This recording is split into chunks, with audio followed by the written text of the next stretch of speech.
Before we get into the video, shout out to our sponsors Subside clothing brand. Subside is a new, up-and-coming clothing brand established in Bristol that is looking to add something different with their clean designs that celebrate their roots. You can find the link to all their social medias in the description of this video. From the Terrace Podcast and Subside clothing brand, it's a match made in heaven. Support the boys, support the grind, shop Subside. Hello and welcome back to the From the Terrace Podcast and another edition of Champ Talk. We are back to discuss the weekend's championship action.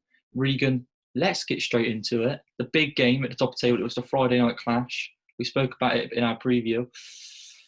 Reading 3, Bournemouth 1. Thoughts on the game? Well, first of all, you can tell that one of us is looking very smart today and one of us looks like we've just gotten out of bed. Mainly because one of us has just gotten out of bed. I'll let you decide who each one is. But, back to the actual football that people care about. Bad for Bournemouth. I mean, it's absolutely tragic for Bournemouth. We both, we didn't. Well, neither of us backed a Reading win just because of the quality that Bournemouth have. But obviously, that meant nothing in this game, and full credit to Reading because I thought that it'll be around this stage where they start to slowly slip away from that top six because they don't really have the quality in that team. But obviously they do, and obviously they're meant to be where they are. So yeah, full credit to them. But more questions around Bournemouth. It certainly is more questions about Bournemouth. I mean, I watched the game and I just couldn't believe what I was saying. We know Reading are a decent side and they can score some goals, especially with Lucas João at top. But I was just looking at him thinking, this is just suicide. Reading absolutely dominated the first 45. It was a joke. Bournemouth couldn't lay a finger on them.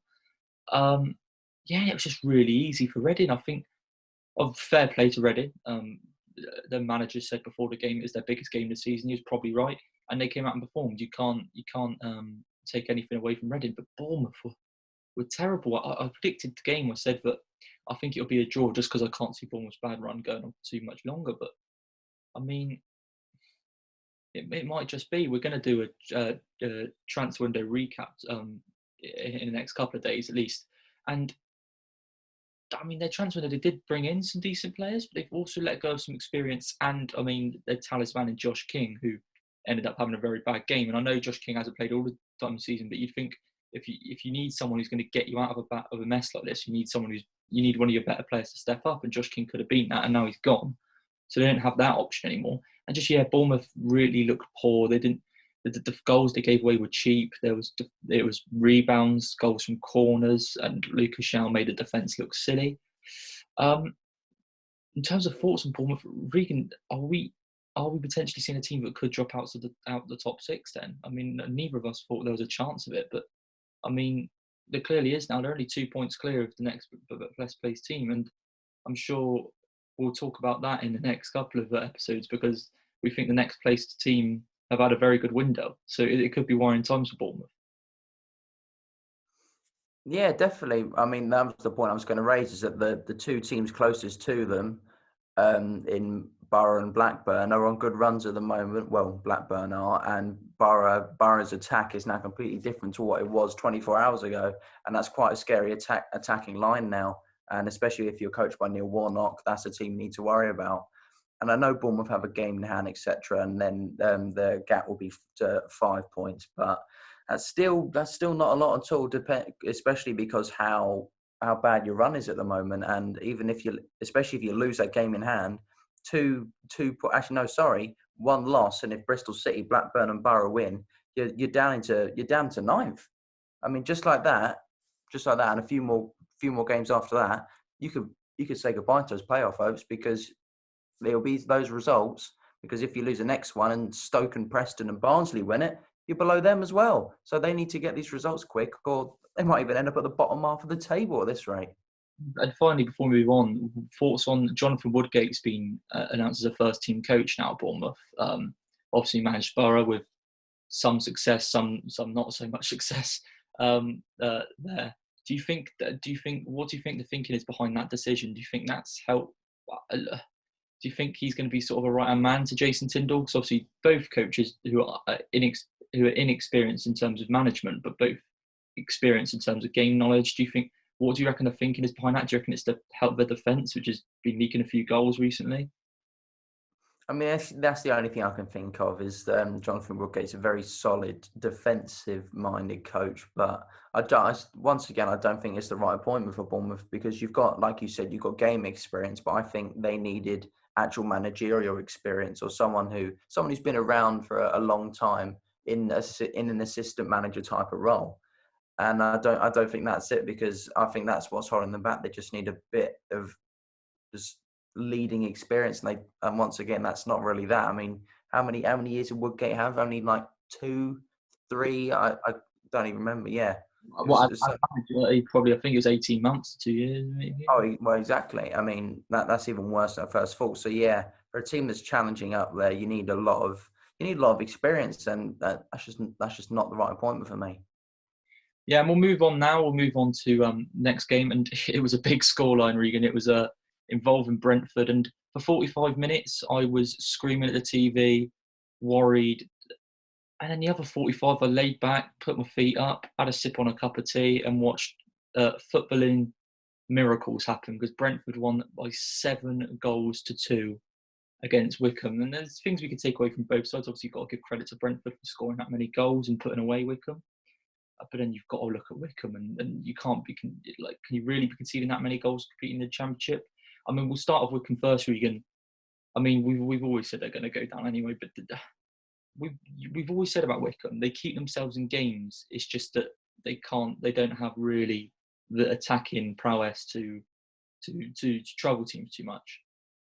They've come out of their shell here against Brentford and maybe tried to have a go at Brentford a little, and they've been banged for 7. This just show that Wycombe just at the end of the day just don't have the quality and they are doomed for relegation. Yeah, definitely. I mean, I said that even in our predictions video about a week before the season started that this team could be one of the worst teams in Championship history, just because they were bound for people better than for relegation to League Two, wasn't it? 2 seasons ago. Now they're in the Championship. They didn't bring in a single player really. So yeah, I think that was doomed from the start. And I mean, do you give credit for them because they did come out of the show like you said, but at half time, because I remember when I predicted this game, I said, "Oh, I mean, this can be a demolition, and if you think anything else, you're stupid." I saw that at half time and went, "Oh my god, I've been made to look like a tit." But at full time, yeah, yeah. I mean, this could be, it's one of the worst teams in Championship history. I mean, they had that run halfway through the season, but there's not really. Yeah, I can't really see them win probably any other games, maybe 1 or 2 towards the back end of the season because they're just not good enough.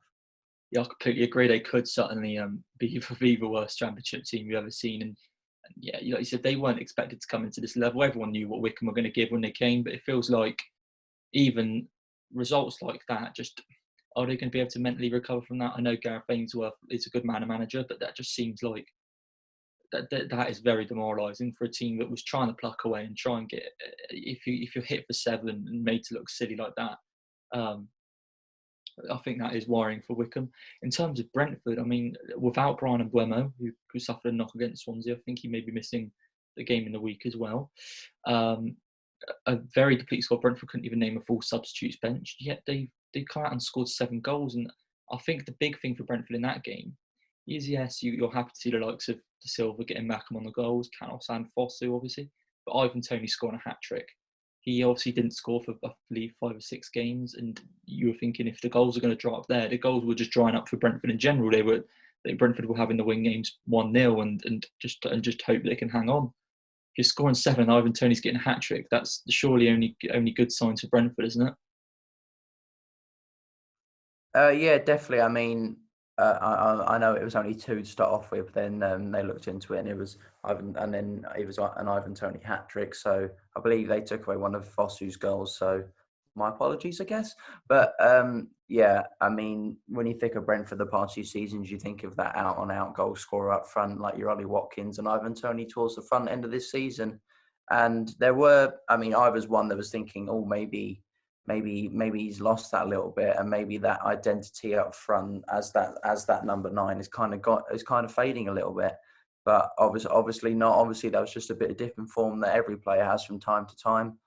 and hopefully he just gets back to scoring goals. I mean, for Brentford's sake, I definitely don't want that to happen, but I suppose from a Brentford sake, that would be brilliant for them, because to have an out-and-out goal scorer that you can rely on once again every single week is a sign of a team that's going to go up and do great things. Yeah, and I was overseeing a podcast that had Ivan Toney involved, and I remember he's saying he sets himself goals for the season, and he surpassed his halfway point goal that he had set at the beginning of the start of the season. He reevaluated the goal, and he was talking about beating the championship goal scoring record. And at the time, I thought, well, you're technically on course, but you haven't scored for 5 or 6 games, so you need to get scoring again soon if you want to do that. But scoring a hat-trick now, really, he's on 19 goals, and we're only really at the halfway stage, just passing it. I believe the championship goal scoring record is somewhere around the record of 32, 33 by Glenn Murray. He definitely could do it, and it's something you like. It's something you like to hear, I think, as a Brentford fan. It's just that there isn't just resting your laurels now. I'll score a few more goals and hopefully get a Premier League move. He wants to break records, and if you have to say, if Ivan Toney breaks a championship goal scoring record, Brentford are getting promoted. You would have thought. So it's good to see that your striker and someone who's clearly, although only been there a few months, a leader in the dressing room with that sort of mentality. That's something that result, I think, is something Brentford fans very much needed in terms of confidence, because, like I said, Brentford have been looking have been on an unbelievable unbeaten run, but it hasn't looked exactly convincing at times. To win a game not convincing like that, it can only mean good things. And finally, Regan, we'll skip across London. Brentford's West London rivals, actually, winning away at Watford, QPR 2, Watford 1 at Vicarage Road. I watched the game, and it was, to be honest, even though Watford went 1-0 up through another penalty, as me and you were, although not the biggest fans of QPR, we were pretty annoyed with the fact that Watford keep getting penalties, and it just seems to be Troy Deeney FC at the moment. QPR dominated that game and thoroughly deserved their win. We mentioned last week QPR a potential for relegation. Do you still see that, or has this result changed your mind? And thoughts on Watford? Because even though you've backed them, I've always said that I don't see Watford as a team who's really going to compete for that top 2.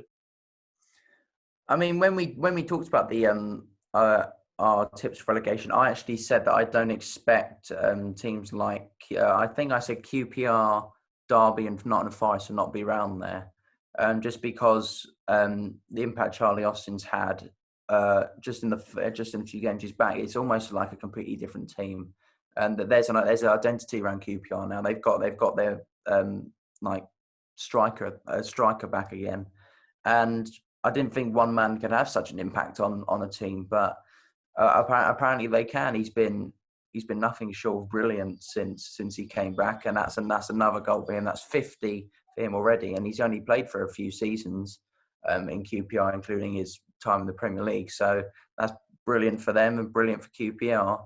But I think it's something with you, Bill. It must be, because every time I back Watford and you did, and Watford won. So when you start backing them, they seem to drop points. Maybe so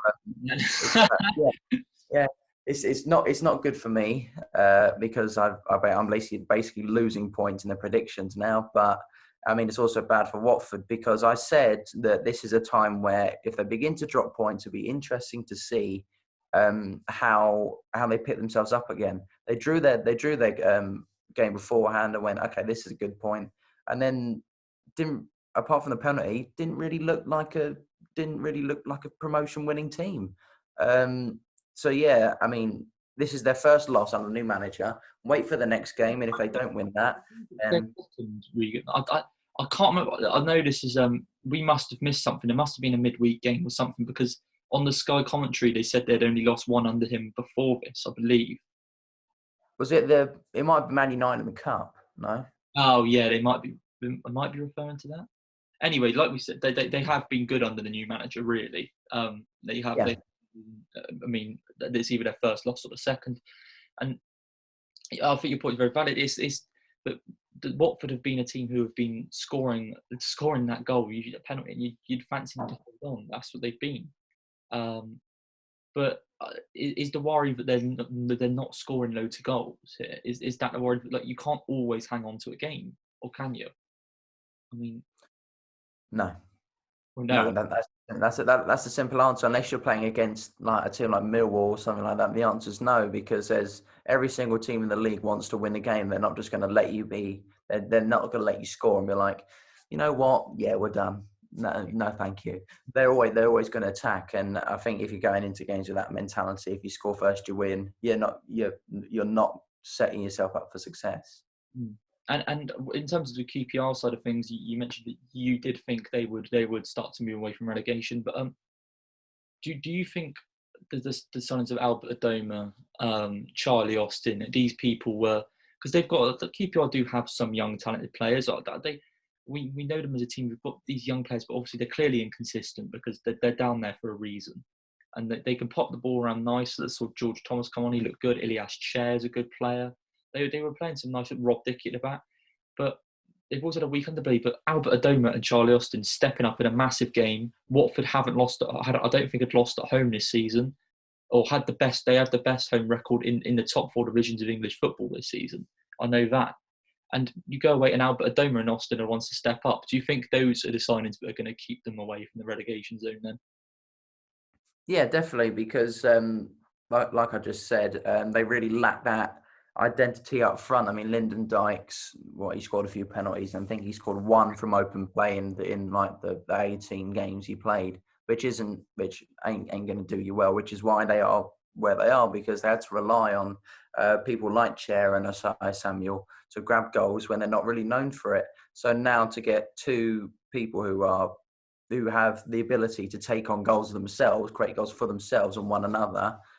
Yeah, I mean, they've got identity, and then I don't expect them to be down there because there's actually ability in that team to score goals now. It's just defending that may be an issue because, I mean, I said it to you after the penalty, Jeff Cameron shouldn't be a footballer.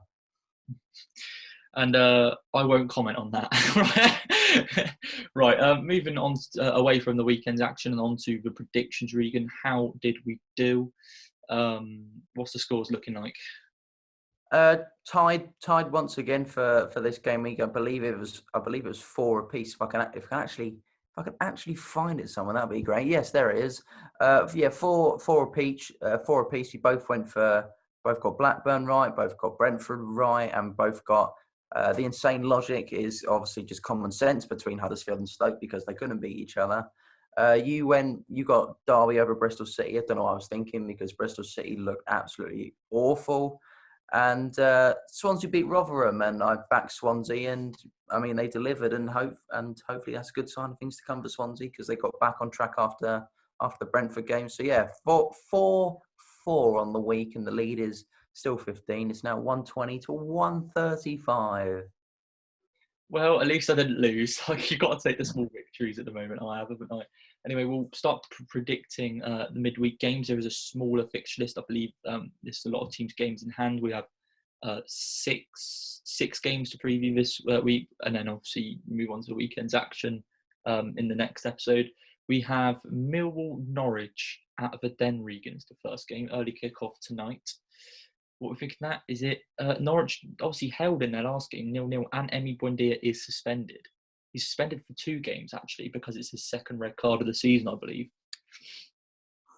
Yeah, I mean, I'd still back Norwich because they're a better team, but you are coming against Millwall at the Den, and Millwall at the Den is almost a banker for a draw, and I don't know the timeline of Norwich's striker problems and all that. I'm not sure if Pookie's back or Pukki is back. He is back, is he?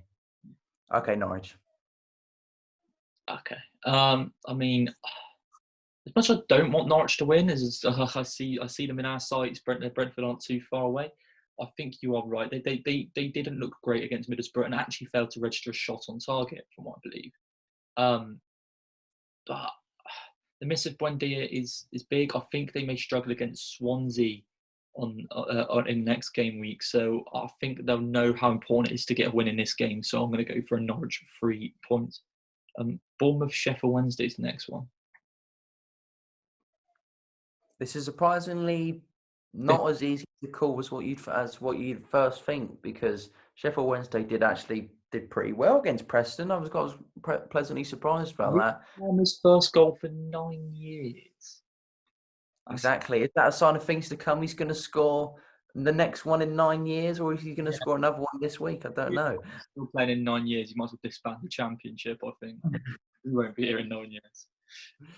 Um, I don't really know how to call this one because Bournemouth are in a bit of a rut, and Sheffield Wednesday are just a bit of hard team to predict. But I feel like I'm just going to have to go for the quality. Maybe Josh King leaving is a sign of just getting rid of the negativity in the dressing room. I don't know. So I'm gonna have to say Bournemouth, and it might be the last straw if they fail to disappoint if they disappoint me again. Yeah, with Bournemouth, I thought the signing, like I said, we'll get into it. I thought Ben Pearson's a good addition. I believe there's another addition I might be forgetting about. But they let Dan Gosling go to Watford, and I thought he's the exact sort of player you probably do want in the team for a game like this, when it's just like, right, we need to get 3 points. We've been struggling recently, so I don't really understand that decision. But this game, like you said, you've got to bank on the quality of Bournemouth. I know I say that they're struggling at the moment, but Sheffield Wednesday are down there, and they're down there for a reason. I know they had the points deduction, but they're still not a particularly good side. You've got to go with Bournemouth, I think. So I'm going to back Bournemouth as well. Coventry, Nottingham Forest, a bit of a Midlands derby at St Andrews, Regan. This is another one that's quite hard to predict because Nottingham Forest have, I mean, they got quality once again, and they're starting to put a few performances in the league because obviously they got battered by Swansea. But I rarely back Coventry away from St Andrews. I mean, yes, they kind of were at St Andrews, and my thing last week that they were away at home. So even though I'm going to back them away at home, etc., they were away, so I'm backing them away. Even though they're at home, but now they are at home, kind of because they're still away from their home, even though they are at home now. Um, I don't know how to call this one because Nottingham Forest are a pretty good team and they got a few wins. So, no. I'm going to continue with what I've done basically all season. I'm going to back Coventry at St Andrews. So Coventry. It's quite annoying because I want to do that, but we know this isn't really. This should be predictions, and this shouldn't be how we're trying to play the game. But I can't really keep that doing the same as you. So I'm going to go for a draw in this. Might be a boring draw. That's what I'm going to back. I'm going to Chris Hughton. Please get something out of this group. Anyway, the next one is Rotherham at Derby. If you remember, the reverse fixture wasn't too long ago, and Rotherham winning 1-0. Go Pro. Derby, good form, beat Bristol City on the weekend. Although Christian Bielik is now out with looks like another long-term injury, which is not good news for them. Derby did bring in a few players though on deadline day. So is it a Derby win, Regan, or is it? Do you think it's going to be a really close encounter? Because I've got a sense it might be.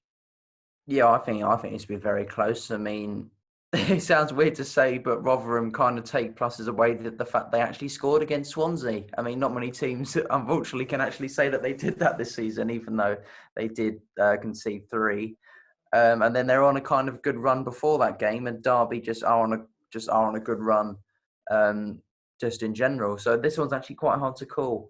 I could see this being two teams battling each other to the very end, and maybe it's going to be a 1-1. So, and although I can see that, I'm going to have to say that I just think it's going to be similar to the Swansea game where I could see Rotherham maybe nick a goal, but I just think Derby are the better team right now, so I'm going to have to say Derby. You're very right. Derby are the better team, and I really like I'm like Mary's Derby, and I'm actually looking forward to what they do next season. I said I look forward to what they do in the transfer market in terms of bringing in players, and they did bring in Everton players, Man United players, Rangers players. Probably had a little pearl on the phone to Stevie G. Do you know what I mean? That he did do that, and I think they'll do that more in the future as well. Yeah, Rotherham will give them a good game. I think this is probably going to be 1-0 Derby in all honesty. That's the scoreline that they seem to love, and I can't really back anything different, so I'm going to have to go for Derby in this one. The last game on Tuesday night before we get to the Wednesday night game is Wycombe and Birmingham. Wycombe obviously just hit for 7. Birmingham got a point against Coventry, but they're not particularly picking up many 3 points recently. If Wycombe are going to win games, it's got to be these ones. Yep, exactly, 100%. But this comes at the worst time for them. That, like you said, when we look back on the game, that their morale's got to be at an all-time low now because, yeah, I mean, you can't concede 7, and you expect to be the same afterwards, especially when it's a relatively quick turnaround. Whereas I can either see a draw here, like possibly the worst game in Championship history between these two, or it could be that man again that brings his men together and maybe nicks a 1-0. And I don't know how to call this one, but I think I'm going to go for a draw on this one, just because I could see Wycombe possibly scoring, and I also see Birmingham possibly scoring. So to be safe, I'm going to say neither team are going to win. That's really annoying because that's what I was going to go with. I was thinking Wycombe, I think, because they got hit for 7 on the weekend, I think they're going to go back to, I mean, Birmingham aren't particularly attacking side anyway, but Wycombe are going to sit in and just make sure they're solid defensively and get those foundations back. But I don't know what it was. I think Birmingham are due a win. Like they haven't been winning many games recently, and I just thought they weren't particularly bad against Coventry. I'm trying to just find ways to say Birmingham are going to win here. I don't really, like I said, I want to go for a draw, but I do want to go maybe different to what you went. And if I think it's going to sway either way, I can't back a team who's just conceded 7. So I've got to go for Birmingham. I think Birmingham may just nick it. They may just nick it. And lastly, Regan, the final game is on Wednesday night. The big one personally for me, Brentford versus Bristol City. What are we thinking? Bristol City brought in, obviously you might see Henry Lansbury feature in that game. I don't think you're going to see Brentford's new signing feature, but both sides are very injury hit at the moment. It's hard to call who's going to be in the lineup. So is it just as hard to call who's going to win, or do you think this is pretty straightforward? I think it's pretty straightforward. I know that Brentford's new signing's not going to be there. He's probably getting out of his wheelchair or something, so he won't be fit. He won't be fit for that one. Yeah, in the Bill Taylor derby, I can only see Brentford win, because Bristol City I just don't really back them, and Brentford are steamrolling through teams at the moment. And maybe when Winston Reid gets out of his seat with his back and his walking stick as he cheers Ivan Toney scoring again, I'm going to say Brentford are going to win. Well, we know Winnie Reid is going to be lifting that championship trophy at the end of the season. So if he's got a walking stick to keep him upright, I don't care, as long as he's holding that trophy. Yeah, like I said, this is the Bill Taylor derby. I always have a bit of a bad gut feeling that something's going to go wrong in this game, particularly in the home matches. It often does. Bristol City loved a late goal at Griffin Park, but we're not at Griffin Park anymore. And if you're going off quality of teams, you have to. Although I am wary of it, and I am using the term, I'm doing something to a brick. You got to back Brentford to win this game. You've got to back Brentford to win this game. So there we go. That is our predictions done for this week, and that's this episode of Champ Talk over and done with. Regan, got any little announcements to make like last week before I skip over you? Or are you going back to bed? I think Regan is going to be going back to bed. Remember, if you did like the video, like it, subscribe to the From the Terrace podcast YouTube channel, leave us a rating on iTunes, follow us on Spotify. And on behalf of me and Regan, we'll see you in the next Champ Talk.